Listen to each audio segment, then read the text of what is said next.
إن الحمد لله نحمده ونستعينه ونستغفره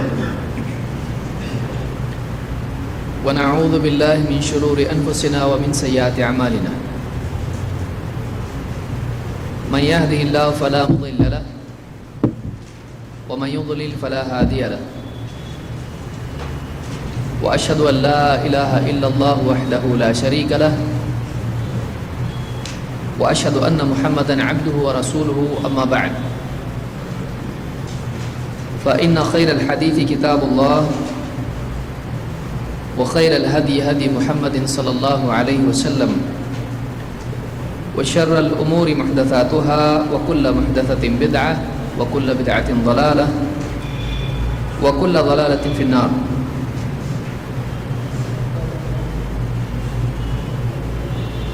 قال النبي صلى الله عليه وسلم من يرد الله به خيرا يفقه في الدين. اللہ تعالیٰ جس کے ساتھ خیر کا ارادہ فرماتا ہے اس کو دین کی گہری سمجھ عطا فرماتا ہے.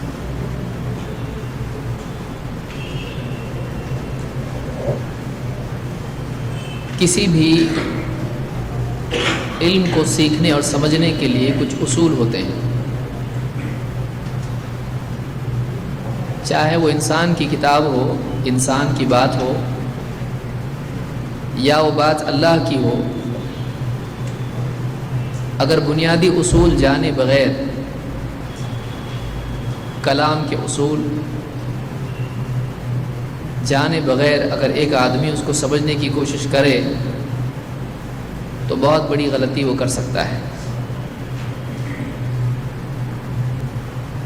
لہذا قرآن و سنت کے سمجھنے کے لیے کچھ بنیادی اصول ہم کو معلوم ہونے چاہیے.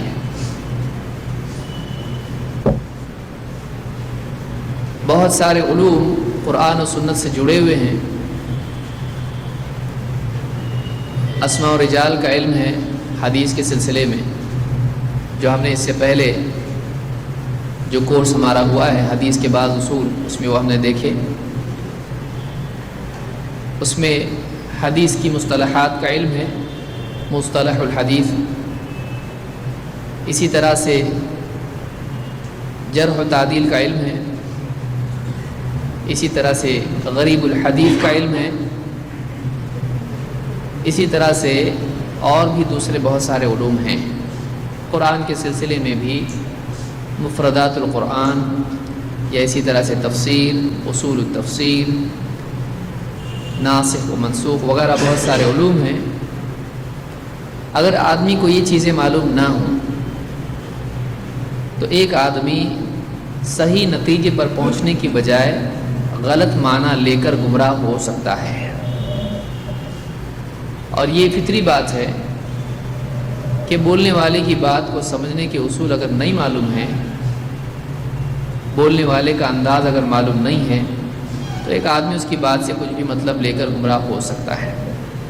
لہٰذا یہ جو ہمارا سلسلہ ہے فقہ کے بعض اصول، اس میں مقصود یہی ہے کہ ہم قرآن و سنت کے نصوص کو، دلیلوں کو کیسے سمجھیں، اس کے کیا اصول ہیں. پچھلے دروس میں ہم نے دیکھا تھا کہ شرعی احکام دو طرح کے ہیں، تکلیفی، وضعی. تکلیفی میں 5 ہیں: واجب، مستحب، مباح، مکروہ اور حرام. اسی طرح سے وضعی احکام میں 2 ہیں. کون سے احکام ہیں وہ؟ شرط اور معنی، اور اس کے نتائج میں کیا ہوگا؟ عمل صحیح اور فاسد ہوتا ہے. یہ ہمارا پچھلا حصہ ختم ہو چکا ہے. اس کے بعد ہم نے شروع کیا تھا اور آج بھی اسی کو جاری رکھیں گے، 5 لفظ، اور ان کی تفصیل ہم جاننے کی اور سمجھنے کی کوشش کریں گے. ایک عام اور اس کے ساتھ جوڑی ہے خاص. اس کے ضمن میں ہے استثناء. پھر مطلق اور مقید یا مقید آپ کہیں، کیا ہے یہ؟ تو ایک چیز ہم پچھلے درس میں دیکھ چکے ہیں، عام کیا ہے؟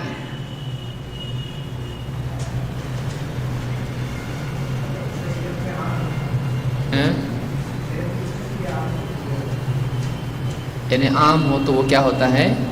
عام ہوتا ہے۔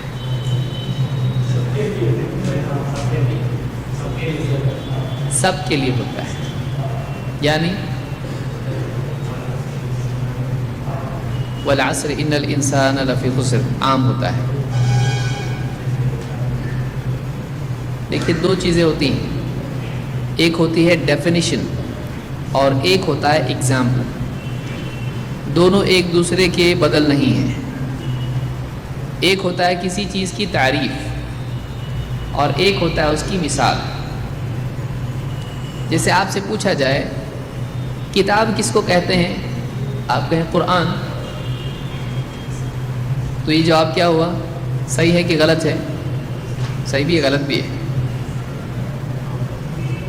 کتاب اور قرآن میں کیا رشتہ ہے؟ ذالک الکتاب لا ریب فیہ بولنا ہاں، قرآن اور کتاب میں کیا نسبت ہے؟ کسی یہ دیکھیے میرا جواب ہے، آپ نے مجھ سے پوچھا اگر کتاب کس کو کہتے ہیں تو میں جواب میں کہوں قرآن، تو کیا جواب صحیح ہوگا؟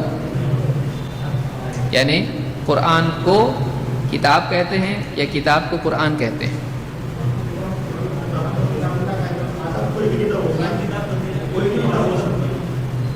قرآن کتاب ہے، یہ جملہ صحیح ہے؟ کتاب قرآن ہوتی ہے، ایک ہی ہوا نا، آگے پیچھے کے تو غلط ہوا۔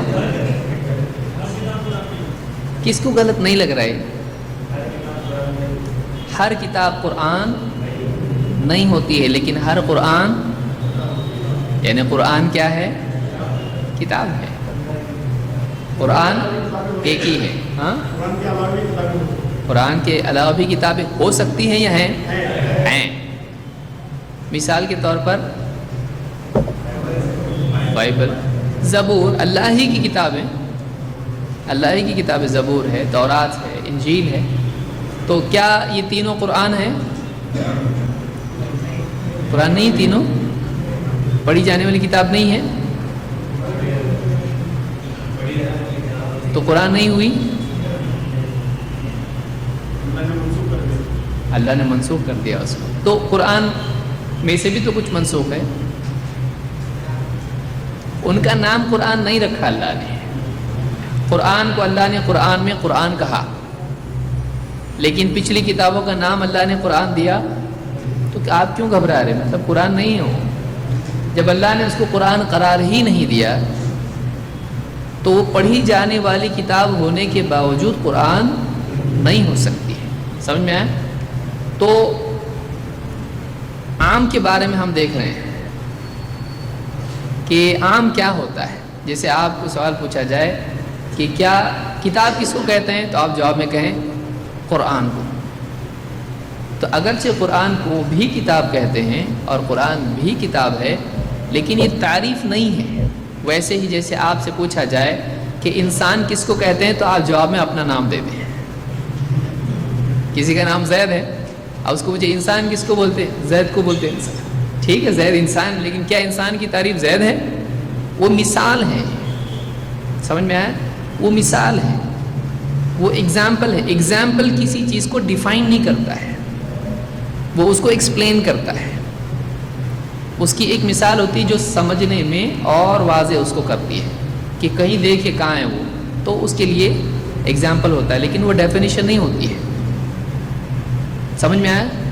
تو اب آپ اس کو سمجھنے کے بعد اگر سمجھے ہیں تو عام کس کو کہتے ہیں، عام کیا ہوتا ہے؟ اب دیکھیے، ایک ہوتا ہے ٹیکنیکل الفاظ، اگر آپ کو وہ نہیں سمجھ میں آ رہا ہے، بولنے کے لیے الفاظ آپ کے پاس نہیں ہیں، آپ اپنے الفاظ میں اس کو بولو۔ کسی اور کے الفاظ کے استعمال کرنے کی آپ کو ضرورت نہیں ہے. آپ بتاؤ کیا ہوتا ہے. عام کس کو کہتے ہیں اور اس کی مثال دو. وما خلقت الجن والانس الا لیعبدون. عام حکم ہے. اس میں حکم کیا ہے؟ یہ خبر ہے یا حکم ہے؟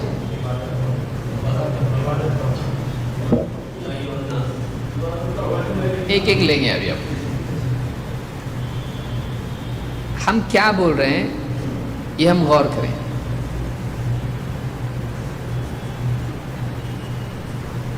کیا یہ دونوں سیم ہیں؟ الگ ہے یا ایک ہے؟ حکم اور خبر میں کیا فرق ہوتا ہے؟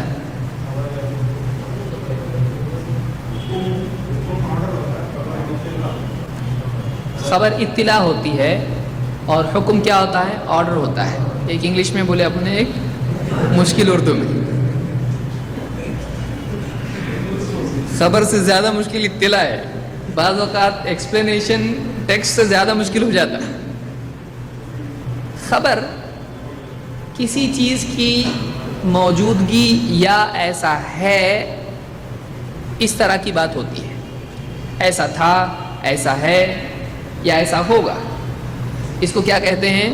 خبر. اس میں ایسا کرو ہوتا ہے نہیں ہوتا ہے. جیسے اللہ ایک ہے, یہ خبر ہے یا حکم ہے؟ ایک اللہ کی عبادت کرو, یہ کیا ہے؟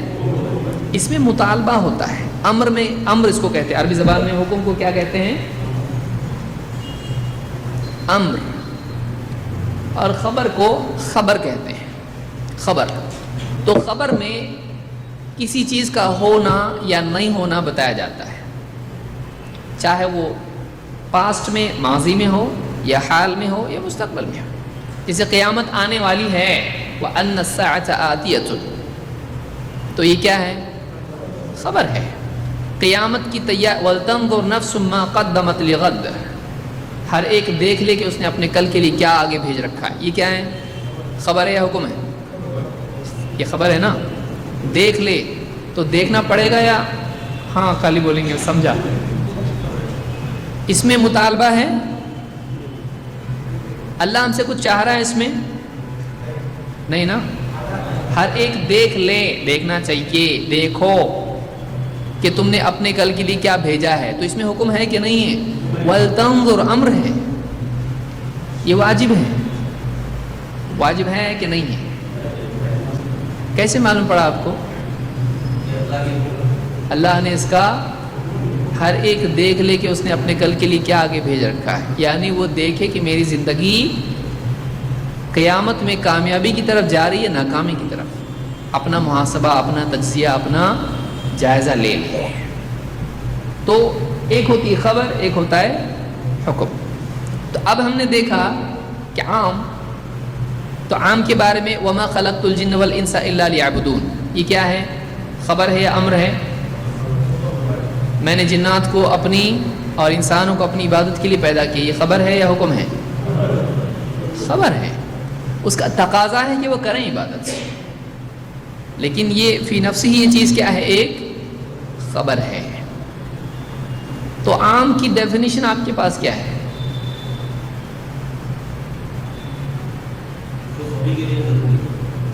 جو سبھی کے لیے ضروری ہو, اور اگر ضروری نہ ہو تو جیسے ان الانسان لفی خسر, انسان گھاٹے میں ہے. یہ عام ہے یا نہیں ہے؟ عام ہے. تو سبھی کے لیے ضروری ہے گھاٹے میں پڑھنا. دیکھیے بعض اوقات جہاں تک بات آتی ہے لیکن ہم اس کو بول نہیں پاتے ہیں. آپ کو لوگ آپ کے دل میں آپ کو صحیح سمجھا یہ دیکھیں گے, یا آپ نے زبان سے جو کہا وہ سمجھا وہ دیکھیں گے. سمجھ میں آ رہا ہے آپ کو؟ بہت ساری باتیں سمجھا مجھ کو لیکن سمجھانے آتا نہیں. یہاں ہم کیوں جمع ہوئے؟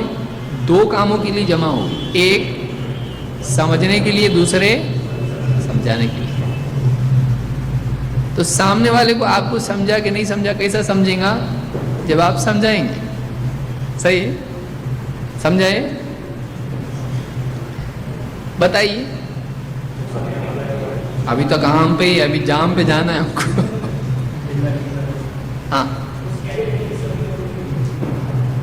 یہ جملہ مکمل ہے یا ادھورا ہے؟ اس کیٹیگری کے سبھی لوگوں کے لیے حکم ہے. کیا حکم ہوگا اس میں؟ ہاں کتنا مشکل پڑ رہا نا. ہاں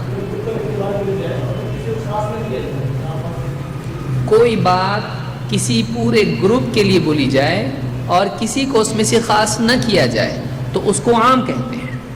وہ خبر بھی ہو سکتی ہے اور حکم بھی ہو سکتا ہے. صحیح ہے.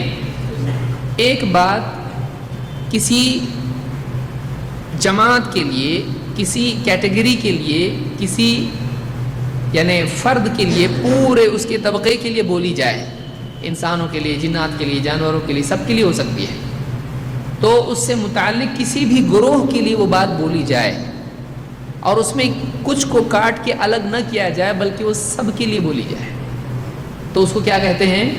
عام. اس کی ضرورت کیوں پڑتی ہے عام اور خاص کی؟ قرآن کریم کی آیات اور احادیث میں ایک بات آتی ہے، پھر دوسری بات ہوتی ہے، اس میں پہلی میں بات عام رکھی جاتی ہے، دوسری آیت میں یا کسی حدیث میں بتایا جاتا ہے کچھ لوگوں کے لیے معاملہ الگ ہے. یہ فرق کرنے کے لیے تاکہ ہم غلط مطلب نہ سمجھیں، اس کے لیے قاعدہ یاد رہنا چاہیے عام کس کو کہتے ہیں اور خاص کس کو کہتے ہیں. خاص کس کو کہتے ہیں؟ خاص کہتے ہیں اگر ایک طبقے میں سے، گروہ میں سے ایک شخص کے لیے، ایک فرد کے لیے یا کچھ افراد کے لیے وہ بات فٹ ہوتی ہو، سب کے لیے نہیں. خاص کس کو کہتے ہیں؟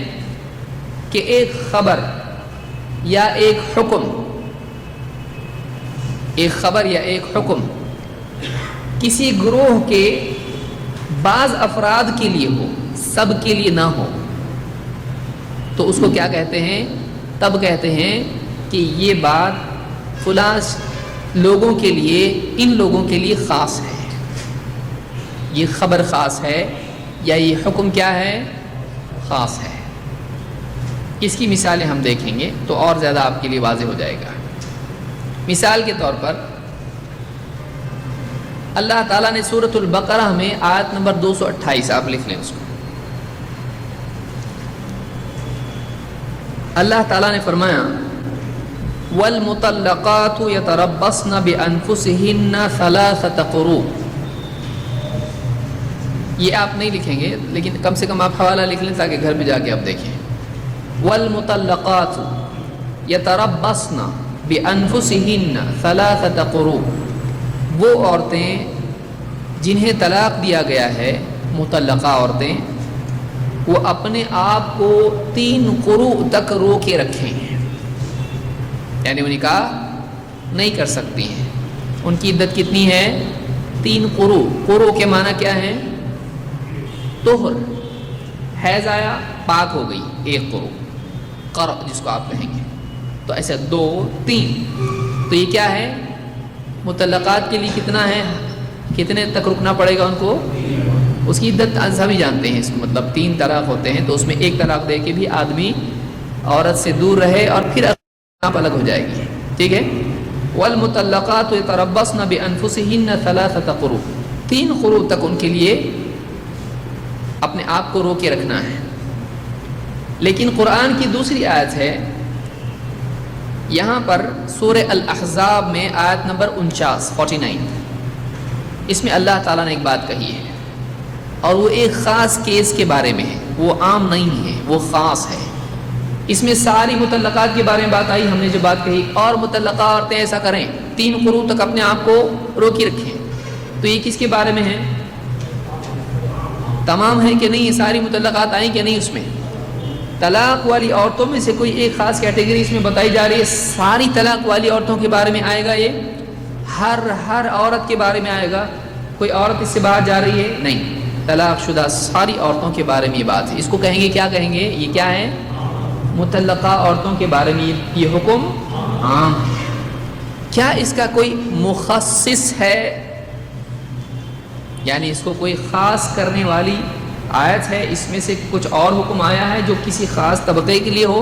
آئیے اللہ تعالیٰ سورہ احزاب میں آیت نمبر 49 میں فرماتا ہے یا ایھا الذین آمنوا، اے ایمان والو، اذا نکحتم المؤمنات، جب تم مومنہ عورتوں سے نکاح کرو، ثم طلقتموہن من قبل ان تمسوہن، پھر تم انہیں طلاق دے دو انہیں چھونے سے پہلے۔ چھونے سے پہلے آپ سمجھ گئے، یہ قرآن کا ایک شاہی انداز ہے، شرافت والا طریقہ ہے کہ کچھ چیزیں اشارے میں سمجھ میں آ جاتی تو کیوں تفصیل خواہ بیان کی جائے۔ ہاں جہاں تفصیل ہی بتانا ضروری ہے وہاں تفصیل بیان کی جائے گی۔ تو تم اگر ایمان والی عورتوں سے نکاح کرو پھر انہیں چھونے سے پہلے، یعنی ان سے صحبت کرنے سے پہلے انہیں طلاق دے دو، فما لکم علیہن من عدۃ تعتدونها، تو تمہاری طرف سے ان پر کوئی عدت نہیں ہے جس کو وہ شمار کریں۔ کیا اس کو، اس عورت کو مطلقہ کہا جائے گا؟ یہ مطلقہ ہے؟ نہیں ہے نا، طلاق دیے تو مطلقہ ہوئی کہ نہیں ہوئی؟ لیکن اس عورت کو کیا بتایا جا رہا ہے؟ اس پر عدت ہے۔ کون سی عورت پر عدت نہیں ہے؟ ایک آدمی نے مثلا نکاح کیا اور ماں باپ کو بولا تم لوگ دیکھو تم جو بھی کریں گے میرے کو پسند ہے، کہیں سے بھی لاؤ بہو، کہیں سے بھی لاؤ۔ اب جب بہو کو دیکھا اس نے تو پسند نہیں آئی، یا اس کی بات چیت کی وجہ سے کچھ ایسا اس کو لگا کہ نہیں صحیح نہیں ہے، تو اب اس نے اس سے صحبت کی نہیں، اسی رات میں اس نے کہا نہیں مجھ کو نہیں چاہیے اور طلاق دے دیا اس کو، یا اگلے دن یا اس کے بعد یا جب بھی ہو، لیکن اس سے صحبت اب تک کی ہے اس نے نہیں کی ہے، اور اس نے طلاق اس کو دے دیا۔ تو اب ایسی عورت پر عدت ہے؟ نہیں ہے۔ سمجھ میں آ رہا ہے؟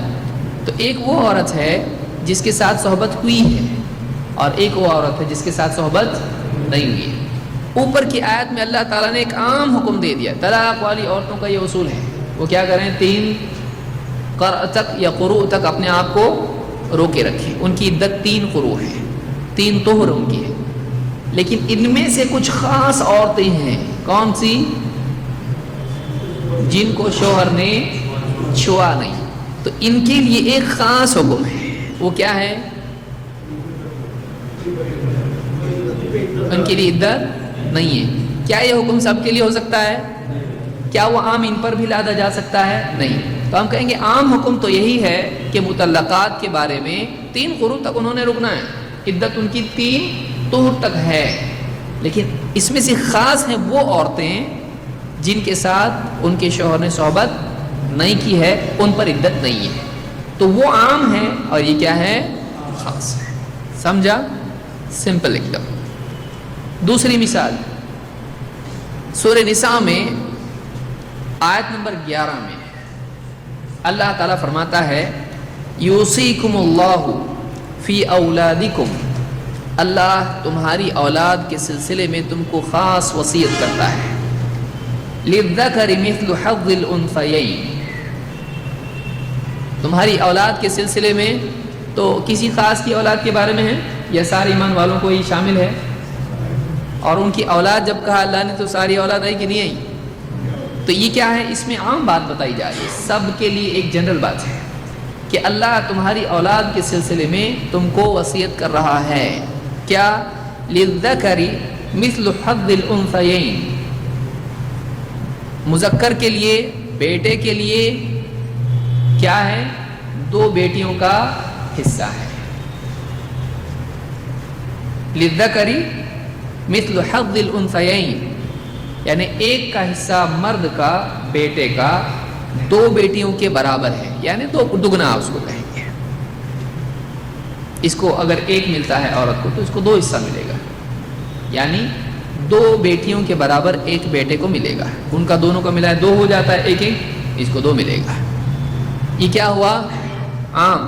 اس سے پتہ چلتا ہے کہ ہر مسلمان کی اولاد میں کیا ہے؟ کس کا حصہ ہے؟ بیٹی کا ہے، اور بیٹے کا بھی ہے کہ نہیں ہے؟ لیکن ترمذی کی حدیث میں اللہ کے نبی صلی اللہ علیہ وسلم فرماتے ہیں